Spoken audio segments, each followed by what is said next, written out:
صلی علی نبینا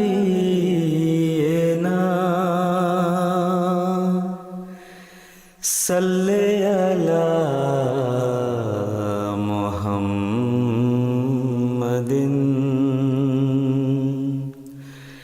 صلی علی نبینا صلی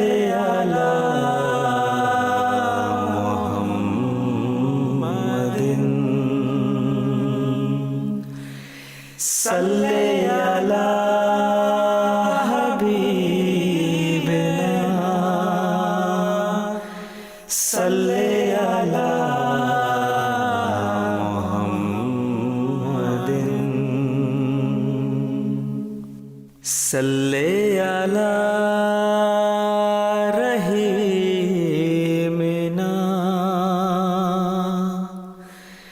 صلی علی محمد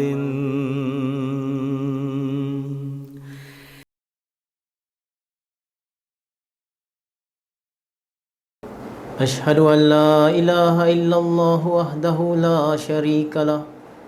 وأشهد أن محمدا عبده ورسوله أما بعد فأعوذ بالله من الشيطان الرجيم بسم الله الرحمن الرحيم الحمد لله رب العالمين الرحمن الرحيم مالك يوم الدين إياك نعبد وإياك نستعين اهدنا الصراط المستقيم صراط الذين أنعمت عليهم غير المغضوب عليهم ولا الضالين آمين اللهم صل على محمد وعلى آل محمد كما صليت على إبراهيم وعلى آل إبراهيم إنك حميد مجيد رب اشرح لي صدري ويسر لي أمري واحلل عقدة من لساني يفقهوا قولي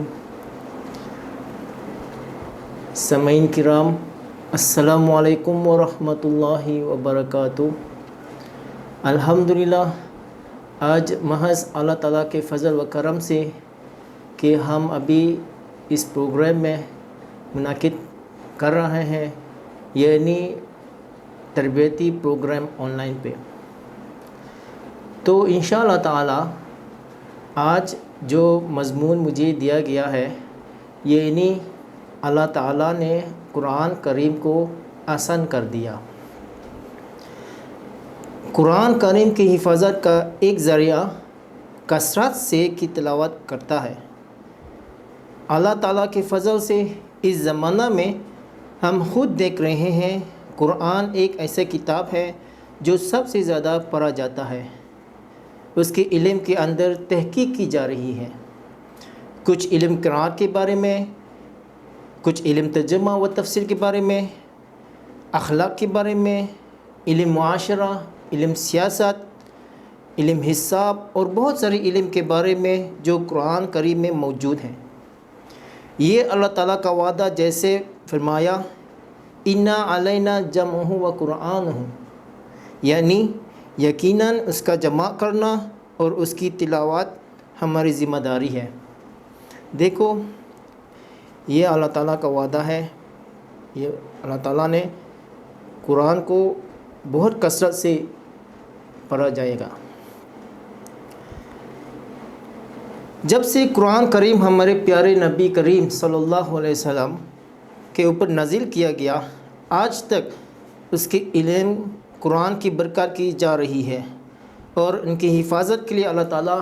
خود فرماتا ہے اِنَّا نَحْنُ نَزَّلْنَا ذِكْرَ وَإِنَّا لَهُ لَحَافِظُونَ، یقیناً ہم نے ہی یہ ذکر اتارا ہے اور یقیناً ہم ہی اس کی حفاظت کرنے والے ہیں۔ قرآن کریم ایک ایسا صحف ہے جس کی حفاظت کی ذمہ داری اللہ تعالیٰ نے خود لی ہے۔ اس آیت میں اس بات کی تصریح ہے کہ یہ کلام ہمیشہ زندہ رہے گا، اس کی تعلیمات کو ہمیشہ تازہ رکھنے اور اس کا نفع لوگوں کو پہنچانے والے پیدا ہوتے رہیں گے،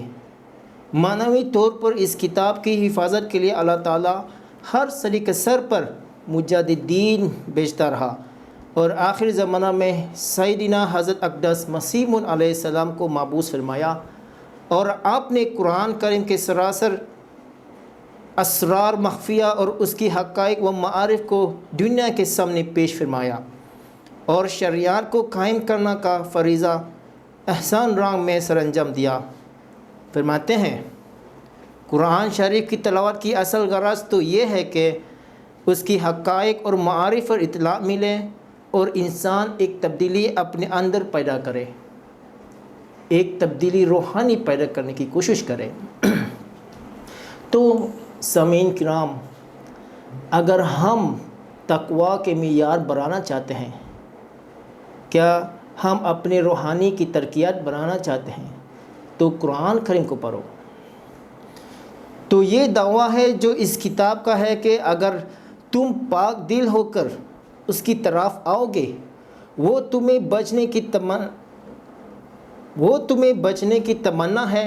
اور نہ صرف تمہیں بچنے کی تمنا ہے بلکہ اسے بچنے کی کوشش کرنے والے بھی ہو، اور تمہارے دل میں اگر اس کے ساتھ خدا کا خوف بھی ہے، اس کے حکموں پر چلنے کی کوشش بھی،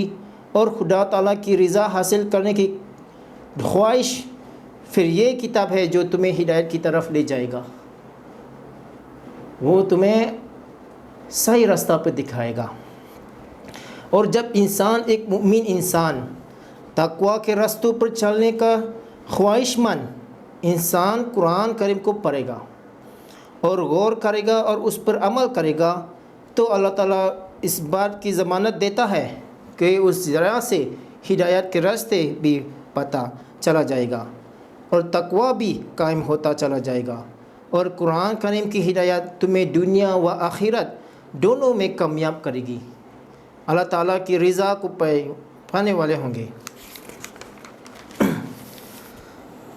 بعض لوگ کہتے ہیں قرآن کو پڑھنا اور سمجھنا بہت مشکل ہے۔ یہ سراسر غلط فہمی ہے، کیونکہ اللہ تعالیٰ انسانی فطرت کو بھی جانتا ہے، اس لیے قرآن کریم نے کھول کر بتا دیا کہ یہ کوئی مشکل نہیں ہے۔ جیسے فرمایا لَقَدْ يَسَّرْنَا الْقُرْآنَ لِلذِّكْرِ، یعنی یہ بڑی آسان کتاب ہے، اور اس کی بھی یہی خوبی ہے کہ ہر طبقے اور ہر مختلف استعدادوں کے لوگوں کے لیے راستہ دکھانے کا باعث بنتی ہے۔ بس ضرورت اس بات کی یہ ہے کہ ہر وہ شخص جو اپنی اصلاح کرنا چاہتا ہے، ہدایت کے راستہ تلاش کرنا چاہتا ہے، وہ نیک نیت ہو کر، پاک دل ہو کر اس کو پڑھے اور اپنی عقل کے مطابق اس پر غور کرے، اپنی زندگی کو اس کے حکموں کے مطابق ڈھالنے کی کوشش کرے۔ کوشش لو، بہرحال شرط یہ ہے کہ وہ کرنی پڑتی ہے جیسے دنیاوی چیزوں کے لیے کوشش کی جاتی ہے۔ دیکھو کس طرح لوگ روٹی کماتے ہیں، بہت کوشش کرتے ہیں، اس لیے بھی روحانی کے لحاظ سے بھی اگر بہت زیادہ کرنا چاہتے ہیں تو بہت کی کوشش کی ضرورت ہے۔ یہ بہرحال یہ کہہ رہا ہے کہ اگر کوشش کرو گے اللہ تعالیٰ کی رضا کو حاصل کرنے کی، ہدایت پانے کی اور تقوی حاصل کرنے کی، تو پھر تمہیں اس کتاب سے بہت کچھ ملے گا، تمہیں ہدایت میں ملے گا۔ اللہ تعالیٰ فرماتا ہے کہ تمہاری نیت نیک ہو تو میں نے اس کو تمہارے لیے آسان کر دیا، یہ اللہ تعالیٰ کا وعدہ ہے، اور کروں گا، بشرط یہ ہے کہ تم اس کو پڑھ کر عمل کر کے ہدایت پانا چاہتے ہو۔ بس یہ اللہ تعالیٰ کا دعویٰ ہے، یہ اس کا دعویٰ ہے جس نے انسان کو پیدا کیا ہے اور اس کی فطرت بھی جانتا ہے۔ تو سامعین کرام، آپ قرآن کریم کو پڑھیں اور اس پر غور کریں اور اس پر عمل کرنے والے بنیں۔ صرف یہ دعویٰ کر کے کہ ہم احمدی ہو گیا، کہ امام مہدی کو بیان کر لی ہے، یہ بس ختم کام، پھر دنیا داری کی طرف ڈوب جاتے ہیں، یہ غلط بات ہے۔ اگر اس طرح کرو گے تو آپ اللہ تعالیٰ کے احکامات کو بھلانے والے ہوں گے، اور اگر نیک نیت سے اللہ تعالیٰ کو پانے کی تلاش میں ہوں گے اس کے احکامات پر عمل کرنے والے ہوں گے، تو فرمایا کہ میں نے قرآن کریم میں انسانی فطرت کو مد نظر رکھتے ہوئے بڑے آسان انداز میں نصیحت کی ہے، بڑے آسان حکم دیے ہیں جس پر ہر ایک اس کے اوپر عمل کر سکتا ہے، ہر ایک اس میں ہدایت پا سکتے ہیں۔ اور ہم احمدی بہت خوش قسمت ہے کیونکہ اس زمانہ میں ہمیں حضرت اقدس مسیح علیہ السلام کو مانا کی توفیق ملی ہے، جن کو اللہ تعالیٰ نے حکماً و عدلاً بنا کر بھیجا، جنہوں نے قرآن کریم کے اسے چھپانے خزانے میں جن تک ایک عام آدمی پہنچ نہیں سکتا تھا، ان خزانوں کے بارے میں کھول کر وضاحت کر دی ہے۔ اگر تمہیں نصیحت حاصل کرنے کا شوق ہے تو ہم نے قرآن کریم کو آسان بنایا۔ حضرت مسیح موعود نے سارے راز، سارے خزانہ کھول کر بتا دیا، اور اس زمانہ میں یہ تمام دروازے مسیح موعود علیہ السلام نے پھر کھول کر دیے ہیں۔ بس انہوں نے جس طرح آسان کر کے کھول کر قرآن کریم کی نصیحت کی ہمیں پہنچائی ہے، اس پر عمل کرنا چاہیے۔ اور اگر کوئی ان نصائح پر عمل نہیں کرتا جن کی خدا تعالیٰ سے عالم پا کر انہوں نے وضاحت فرمائی ہے، تو یہ اس کی بدقسمتی ہے۔ اللہ تعالیٰ نے تو اپنی نصیحت کو آسان کر کے پہنچا دیا، تو اس کے لیے ہم خود اپنے آپ کو کوشش کرنا چاہیے۔ اللہ تعالیٰ نے بھی اپنا نمائندہ بھی بھیج دیا، اس کی بات نہ مانا تو ہمارا بدقسمتی ہے۔ حضرت مسیح موعود علیہ السلام نے بہت اچھا مثال دیا، اپنے کتاب میں لکھی ہے، یاد رکھو قرآن شریف حقیقی برکات اور سرچشمہ اور نجات کا سچا ذریعہ ہے۔ یہ ان لوگوں کی اپنی غلطی ہے جو قرآن شریف پر عمل نہیں کرتے۔ عمل نہ کرنے والوں میں سے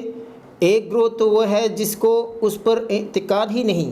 اور وہ اس کو خدا تعالیٰ کا کلام ہی نہیں سمجھتے۔ یہ لوگ تو بہت دور پڑے ہوئے ہیں،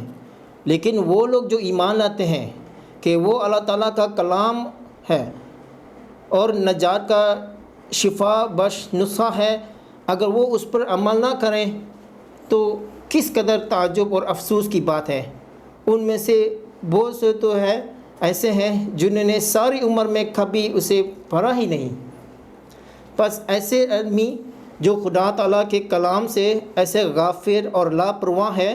ان کی ایسی مثال ہے کہ ایک شخص کو معلوم ہے کہ فلان چشمہ نہایت ہی مصفا اور شیریں اور ہنگ ہے، اس کا پانی بہت سی امراض کے واسطے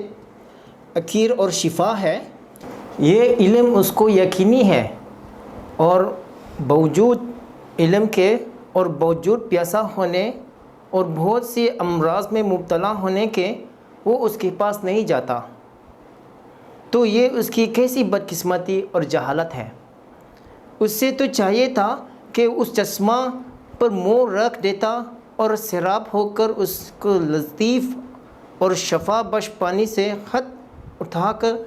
مگر باوجود علم کے اس سے ویسے ہی دور ہو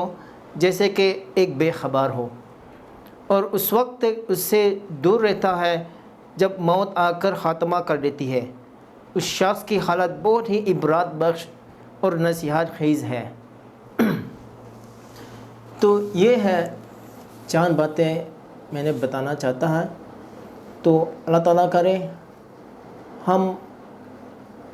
استفادہ کریں قرآن کریم کے بارے میں۔ اللہ تعالیٰ نے وعدہ کیا، نے آسان کر دیا، مجددین کو بھیجا، اور اس آخری زمانہ میں حضرت مسیح علیہ السلام کو بھیجا۔ ابھی ہمارا دوران میں، اس دور میں ہمارا سامنے خلیفہ موجود ہے، اور ہر وقت ہر آن میں ہمیں آگاہ کرتے ہیں قرآن کریم کہ اس میں بہت فائدہ مند ہے، ہمارے لیے بہت مفید ہے انسان کے لیے۔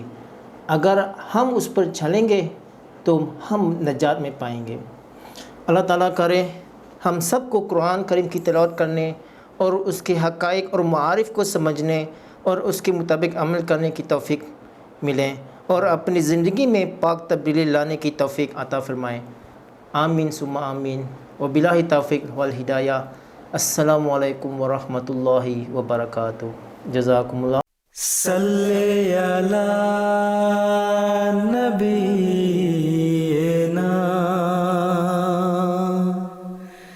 صلی علی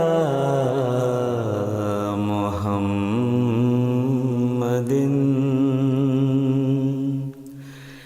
صلی علی نبینا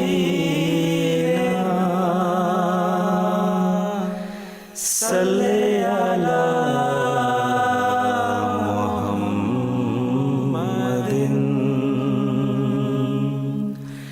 صلی علی حبیبنا صلی